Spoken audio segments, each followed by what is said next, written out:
Well, hello everyone. I'm about to say good morning, but I have no idea when you're watching this. So hopefully you're all well. This is day 6 of Money in Banking. So we're starting our second week here. Remember that your exam, if you're watching these videos on schedule, the exam should be coming tomorrow, right on Tuesday of the second week. So you'll definitely hear some communication from me about the exam and some of the details of the exam. Let me just say that what we talk about today will not be on the exam, right? Um, so this material will be on your second exam, but it will not be covered on your first exam, right? So what are we talking about today? Well, today we're going to be talking about 2 chapters in Michigan, chapters 9 and chapter 11, both of them about how banks work and how the US banking system works. So we are switching gears here. The first week of class, we spent most of our time talking about financial markets. We talked about bond markets, we talked about stock markets, we talked about interest rates. Now we're switching gears to talk about banks. So the second week of this class will be focused on banks, how banks work, how the US banking system works. We'll talk about bank crises. We'll talk about sovereign debt crises, which play a role in banking crises. And so, kind of banks and financial volatility are going to be the big themes of this second week. So with that in mind, let's begin and talk a little bit about how banks work, all right? And that's the subject of chapter 9. So banks supply about $10 trillion worth of credit annually in the US. So they are very important financial players. Having said this, though, one of the important things to recognize is that banks are relatively less important in the US than they are in other countries, right? So in most other countries, banks provide anywhere between 80 and 90% of all finance. In the US, that number is probably closer to 20 or 30%, depending upon how exactly you define a bank. So banks are much less important in the US. And what is more important in the US relative to other countries is bonds and financial markets, particularly bond markets, right? The US bond market is very, very large relative to what we see in other countries. So if you actually look here in our book here, figure 1, you can actually see just the US relative to Germany and Japan and Canada, how bank loans as a percentage of all credit are actually relatively small in the US, much less than Japan and Germany, right, where it's 80%. And in less developed countries, this could be 90% easily, right? The banks are the huge source of finance. In the US, non-bank loans are very important. This is particularly things like private credit, and then also insurance companies oftentimes provide loans. You can see in the US the relative importance of bonds, right, which are much more common source of finance in the US than in other countries, right? So how do banks work, right? How do banks work? Probably the best way to understand how banks work, or to begin to understand how banks work, is to look at a bank balance sheet. And so this is kind of the aggregated bank balance sheet of all US commercial banks in the United States. And by looking at the balance sheet, we can see here the assets that the bank has, or the uses of funds, and the liabilities that banks have, meaning the sources of funds. Let's talk about liabilities here first, right? The sources of funds. Where do banks get their money? Well, first off, banks get about 11% of all their sources of funds from checking accounts. This is much, much smaller than it used to be, right? Traditionally, banks have raised a lot of money through checking accounts. Today, much less, and we'll talk about why, but one of the fundamental reasons is checking accounts are a very expensive way for banks to raise money. Even though banks don't pay interest on these generally, the cost of maintaining them and managing checks and managing all the transfers that come about this are pretty expensive for banks. And so banks have moved towards raising funds in other ways. Savings deposits, right? Today, about half of all the funds that banks are able to raise come from savings deposits. Small denomination time deposits, these are CDs, right? Certificates of deposit, which are essentially savings deposits, but they have time. They basically have an expiration date associated with them.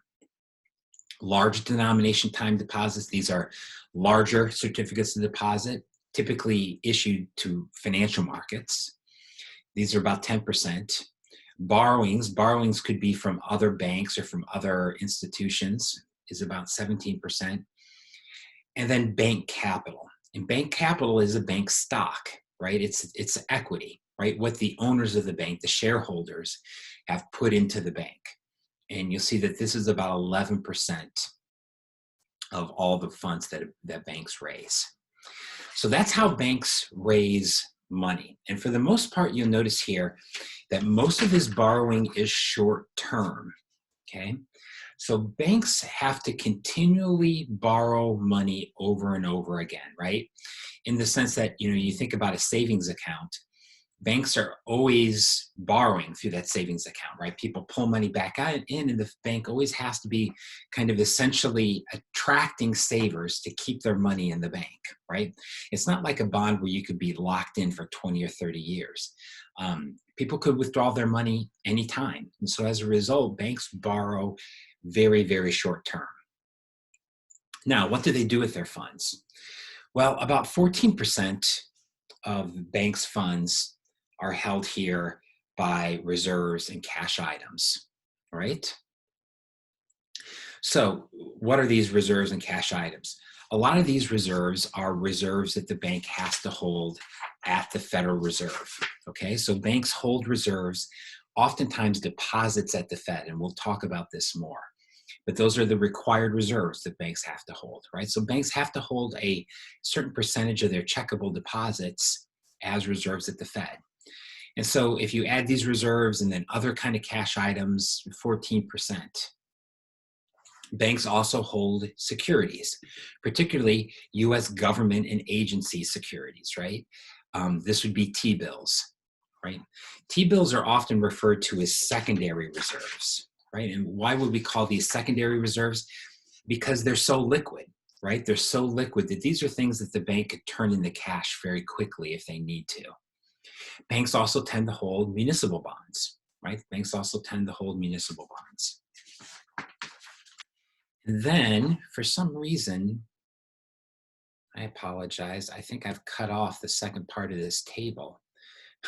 But the other assets that a bank has is obviously their loans, right? And loans are about 50% of what a bank's assets. So these are loans, particularly banks. Most commercial banks are heavily involved in commercial lending, meaning lending to other firms. And then they also do some consumer lending to households for things like cars or other short-term purchases. And then banks also hold some money in mortgages, but less so than they used to, because for the most part, banks turn around and sell those mortgages to be securitized, right? So the vast majority of mortgages nowadays aren't actually held by the bank, but banks turn around and they sell it to non-banks who securitize those mortgages, meaning they back them with bonds. So that's kind of the bank balance sheet. Once again, I kind of apologize for cutting that off, but you can look in your book at table 1 and see the exact figures here for the other assets that are in a bank's balance sheet. So let's talk about how banks actually manage themselves. And really, you can think about bank management as falling into one of 4 categories, right? And in fact, 3 of these 4 categories are actually going to be departments in a bank, right? So banks, like most corporations, organize themselves in departments. 3 of these 4 concerns are really going to be departments of the bank. The first concern of bank management and the first department in a bank is liability management, right? I'm sorry, liquidity management. Liquidity management basically is asking, does the bank have enough cash to meet its deposit outflows and to meet its required reserves, right? So if you work in the liquidity department of a bank, you're basically going to make sure that the bank has enough cash to kind of make it through the day. Now, obviously, holding cash is not something that banks want to do. And the reason is that's when you hold cash, there's an opportunity cost to holding that. You can't lend that money out and make a return. So on one hand, banks want to hold as little cash as humanly possible, right? They want to hold as few reserves as humanly possible. On the flip side, banks also don't want to run out of cash because that is going to be very damaging to their business, right? If somebody comes to the bank and tries to cash a check and the bank says, oops, we're out of cash, that's not a good look, right? That's the kind of thing that can start a bank panic and it can cause your customers to lose confidence in your ability to do your business. And so as a result, banks have to think about holding as little cash as possible, but not too little that they'll run out. And there are ways that banks can protect themselves from running out of cash and from not being able to meet their required reserves. They can borrow from other banks, and this is what we call the federal funds market. We'll talk much more about the federal funds market going forward. The federal funds market is really not very well named because when you say federal funds, it sounds like, well, the federal government runs this, but that's not what this is. This is the market for interbank lending. So when banks want to borrow from other banks, they can go to the federal funds market. And that is one way that banks, for instance, who are short of required reserves, can borrow from banks that have some excess reserves. Banks can also borrow from the Fed, and this is what's called a discount loan, right? So discount loan is when banks borrow from the Fed. The federal funds is when banks borrow from other banks. And once again, those names make no sense, but that's just how they are. In general, banks don't want to borrow from the Fed, right? It invites scrutiny from the Fed. Right? And the Fed is the primary regulator of banks. So just like you may not want to borrow money from your mom and dad, you might prefer to borrow money from your roommate if you have to, because if you borrow from your mom and dad, they're going to say, what do you want to do with the money? All right. They might start to get up in your business. Kind of the same for banks, right? They don't really want to borrow from the Fed if they can avoid it. And honestly, the Fed doesn't want banks borrowing from them just in ordinary times. Banks can also sell securities, particularly those T-bills. And as I said a minute ago, T-bills are secondary reserves. They're backup reserves in many ways, right? They're things that are very liquid that banks can turn in the cash very quickly if they needed to. Banks could hold excess reserves, but in practice, they don't do this, right? Because it's very, very costly for them to hold excess reserves. They try to avoid this as much as possible. One of the interesting things about a bank, and a testament to how good that banks have gotten at managing liquidity, is next time you read the paper about some bank robbery, look how much people actually robbed from the bank. And you'll see that, your average bank robbery, the robbers will walk away with $5,000-6,000. I mean, there's actually not that much money in a bank, right? And that is because banks are so good at managing their cash and keeping that to an absolute minimum. Right? And any extra cash, they try to get out, right? Either to put it in a safe, secure place, or they try to get it out. They try to get it into something that will earn them an interest rate. The last way that the banks could protect against liquidity outflows is to sell loans. But as a practical matter, this is just not possible, right? Maybe there could be some mortgages they could sell. But selling commercial loans, well, it's possible. It's not the kind of thing that you can do in a very short period of time. So in general, banks have to think about, if you work for the liability management part of a bank, you have to think about these things, right? About how many T-bills we have to have, how do we manage our federal funds, do we need to take loans from the Fed, how many excess reserves, right? These are the kind of questions that you'd be working on if you work in the liability management section of a bank. Next, the asset management section of the bank. And, in general, if you go work for a bank, this is probably the kind of the sexiest part of a bank, because obviously working where the revenue is made in any organization is more appealing to most people. And so, asset management basically means maximizing risk and maximizing return and minimizing risk, right? You have this trade-off between risk and return. How can I get the most return for the littlest amount of risk? So usually when it comes to asset management, there's four real principles that you have to think about. First, you want to find borrowers that aren't going to default. Duh, of course. Second, you want to purchase securities that have high risk and high return and low risk, right? So you want to find bonds or municipal bonds or other sorts of assets that have a high return relative to the risk.